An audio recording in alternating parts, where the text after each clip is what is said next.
예수님께서 가시는 길에는 언제나 그분의 말씀을 들으려는 사람들로 넘쳐났었습니다. 그날도 그랬습니다. 예수님께서 병든 사람들을 고치시고 귀신 들려 고통당하는 사람들을 돌봐 주셨습니다. 그리고 하나님의 말씀을 가르치셨습니다. 그 곁에서 제자들도 열심히 그 사역을 도왔죠. 하도 사람들이 많이 몰려드니까 쉴 틈도 없었습니다. 예수님도 제자들도 지쳐갑니다. 그걸 아신 예수님께서 제자들에게 말씀하십니다. 참 힘들겠는데 이제 한적한 곳에 가서 좀 쉬려무나 하십니다. 그리고 예수님도 잠시 쉴 틈을 얻기 위해서 배를 타고 호수 건너편으로 건너가셨습니다. 그러면 사람들도 이제 집에 돌아가야 할 것 아니겠습니까? 그런데 이 사람들은 그렇게 하질 않았습니다. 어떻게 알았는지 사람들은 예수님과 제자들이 가는 곳으로 먼저 가서 기다리고 있었습니다. 그 사람들을 보면서 제자들은 아마 이렇게 얘기를 했겠지요. 야, 참 징글징글하다. 이 사람들은 어떻게 알고 여기까지 와서 이렇게 여기 또 있는가? 우리는 좀 쉬러 왔는데 쉬지도 못하게 생겼다. 그런데 예수님의 마음은 달랐습니다. 이 사람들이 오죽하면 여기까지 따라왔을까? 세상에서 소망을 잃어버린 저들의 퀭한 눈빛을 예수님은 다 읽고 계셨습니다. 부모 잃은 어린아이들처럼 예수님을 바라보고 있는 그들을 예수님은 차마 쫓아보낼 수 없으셨습니다. 그래서 피곤하시지만 다시 저들에게 하나님의 말씀을 가르치기 시작하셨습니다. 그런데 문제가 있습니다. 해가 저물고 있는 겁니다. 그리고 저들은 온종일 아무것도 먹지 못했습니다. 이걸 알고 제자들이 말하죠. 주님, 이제 해도 자꾸 져가는데 이 사람들 마을로 들여보내서 뭘 좀 먹을 걸 사 먹게 하시지요. 그런데 예수님은 뜻밖의 제안을 하십니다. 그럴 것 없다. 너희가 먹을 것을 주어라 하십니다. 자, 여러분은 어떻게 생각하십니까? 이 예수님의 말씀이 지금 이 상황에 말이 되는 얘기라고 생각하십니까? 그렇지 않지요. 아무리 생각해봐도 제자들은 선뜻 그러겠다고 말할 수 없는 상황입니다. 예수님의 말씀을 거절할 수 있는 이유는 충분합니다. 그 첫째는 사람들이 너무 많습니다. 본문에는 여기 있는 사람들이 남자만 5,000명이었다고 기록합니다. 그렇다면 여자와 어린아이들과 노인들까지 다 합치면 아무리 못해도 적어도 15,000 내지 2만 명은 좋게 될 겁니다. 둘째, 이 사람들을 다 먹일 돈이 없습니다. 이 사람들 다 먹이려면 저들의 계산에 따르면 적어도 200데나리온의 떡이 있어야 된다고 합니다. 그 당시 하루 품삯이 한 데나리온이었던 걸 생각하면 200데나리온은 그 당시 사람들이 200일 동안 열심히 일해서 저축해야 하는 돈입니다. 휴일을 제하고 난다면 적어도 8개월간의 임금에 해당하는 액수죠. 그런데 지금 그들에게 이만한 돈이 어디 있겠습니까? 이 빈들에서 이 돈을 또 어디서 융통할 수 있겠습니까? 그냥 어려운 겁니다. 셋째, 저들에게 있는 것이 너무 적습니다. 고작 물고기 2마리, 떡 5개가 다합니다. 이건 당시 장정 한 사람의 한 끼 식사에 해당하는 양인데요. 한 사람 먹을 것밖에 없는데 그걸 가지고 어떻게 이 많은 사람을 먹일 수 있단 말입니까? 그래서 제자들이 완곡한 말로 거절했던 거지요. 우리가 어떻게 200데나리온의 떡을 사올 수가 있겠습니까? 우리 손에는 지금 떡 5개와 물고기 2마리밖에 없는데요. 이건 객관적인 정보에 근거한 확실한 대답이었습니다. 그리고 그 정보에 기초한 제자들의 분석, 제자들이 내놓은 대안은 분명 합리적인 것이었습니다. 이들을 마을로 내려보내서 잠시 각자 해결하도록, 그들의 식사를 해결하도록 하는 것이 제일 좋은 방법이죠. 이렇게 말하면 예수님께서도 이해하실 줄 알았습니다. 그래, 듣고 보니까 너희들 말이 옳구나. 그래야겠다. 사람들 마을로 가서 먹고 오게 해라. 그러실 줄 알았는데 그게 아닙니다. 예수님은 막무가내입니다. 떡 5개와 물고기 2마리, 그걸 사람들에게 나눠줘라 그러시는 거죠. 그런데 오늘 이야기는 여기서 끝나질 않습니다. 우리가 잘 알다시피 떡 5개, 물고기 2마리로 이 많은 사람들이 다 배불리 먹고도 12광주리에 넘치도록 거두는 기적이 일어납니다. 제자들은 이렇게 될 줄 몰랐습니다. 그래서 놀랐습니다. 하지만 예수님은 다 알고 계셨죠. 제자들에게 이걸 나누어 주어라 하실 그때에 이미 예수님께서는 이런 일이 일어날 것을 알고 계셨습니다. 제자들이 이렇게 대답할 거란 것도 알고 계셨고, 그리고 제자들이 예수님의 이런 말씀을 거절할 거라는 것도 다 알고 계셨습니다. 그러면서도 굳이 그렇게 밀어붙이신 것은 이 일을 통해서 예수님께서 가르치려 하시는 게 있었기 때문입니다.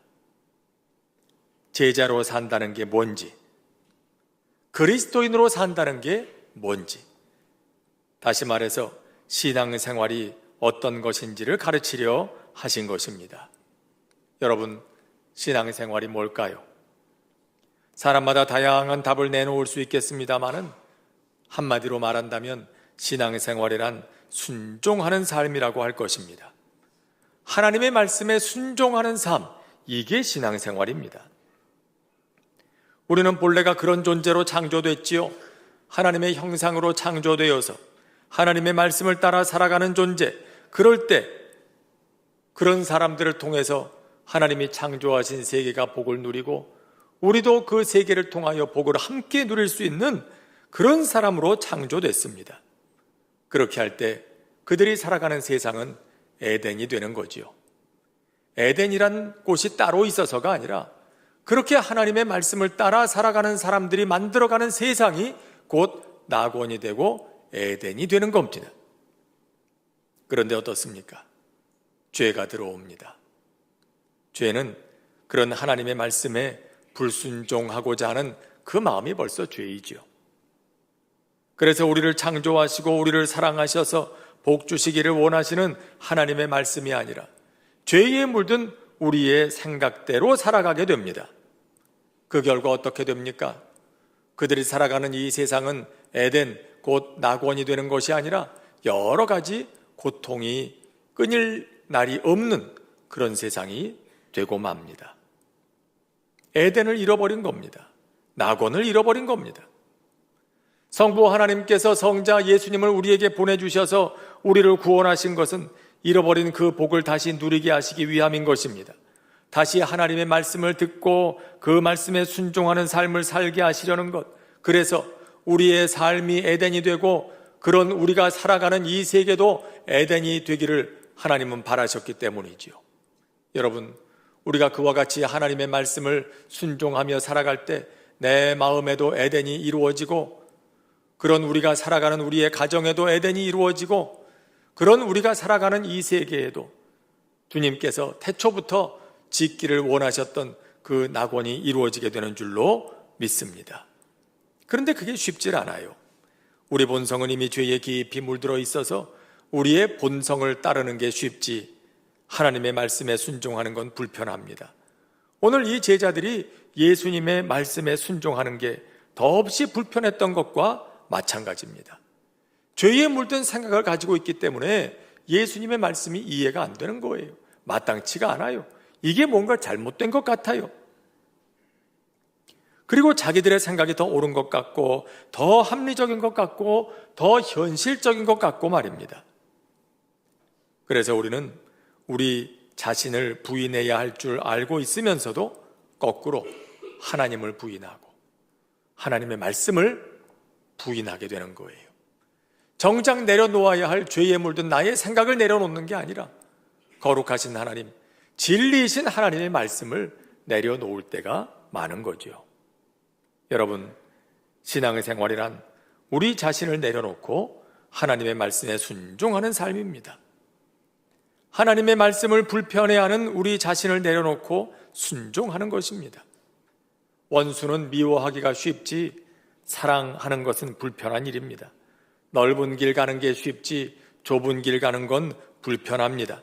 비판하기가 쉽지 그 짐을 함께 지는 것은 불편한 일입니다. 하지만 하나님의 말씀을 선택하는 것이 더 쉬워질 때까지 계속해서 순종의 훈련을 해나가는 것, 이게 신앙생활입니다. 성령님께서 우리 안에 이루어 가시는 역사가 바로 그겁니다. 하나님의 말씀을 선택하는 것이 더 자연스럽고 더 편안하고 더 그 길 가는 게 행복하게 느껴지도록 만들어 가시는 겁니다. 그럴 때 우리는 오늘 이 사람들이 경험했던 것 같은 놀라운 하나님의 역사를 경험하게 되는 것입니다. 오늘 우리는 성찬식에 참여합니다. 예수님께서 우리를 위해 찢기신 살과 흘리신 피를 기억하면서 이 떡과 이 잔을 받습니다. 떡과 잔을 받는다는 것은 우리 안에 가득 차 있는 우리 자신을 비워내고 우리 안에 대신 예수님으로 채우겠다는 결단을 의미합니다. 우리가 받는 것은 단지 떡과 잔이 아니라 예수님의 몸과 예수님의 피이기 때문이죠. 그런 믿음으로 우리가 받는 것이기 때문에 내 안에 다시 예수님으로 채우겠습니다. 그런 기도와 헌신과 결단이 이 속에 있는 것입니다. 그렇게 할 때 물고기 2마리와 떡 5개의 기적, 그 빈들에서 일어났던 놀라운 하나님의 역사가 오늘 우리의 삶에도 이루어지게 되고 그런 우리를 통해서도 에덴이 이루어지는 놀라운 은혜의 역사가 있게 될 것입니다. 기도드리겠습니다. 은혜로우신 하나님 아버지, 저희들을 위하여 흘려주신 피와 찢기신 그 살을 생각합니다.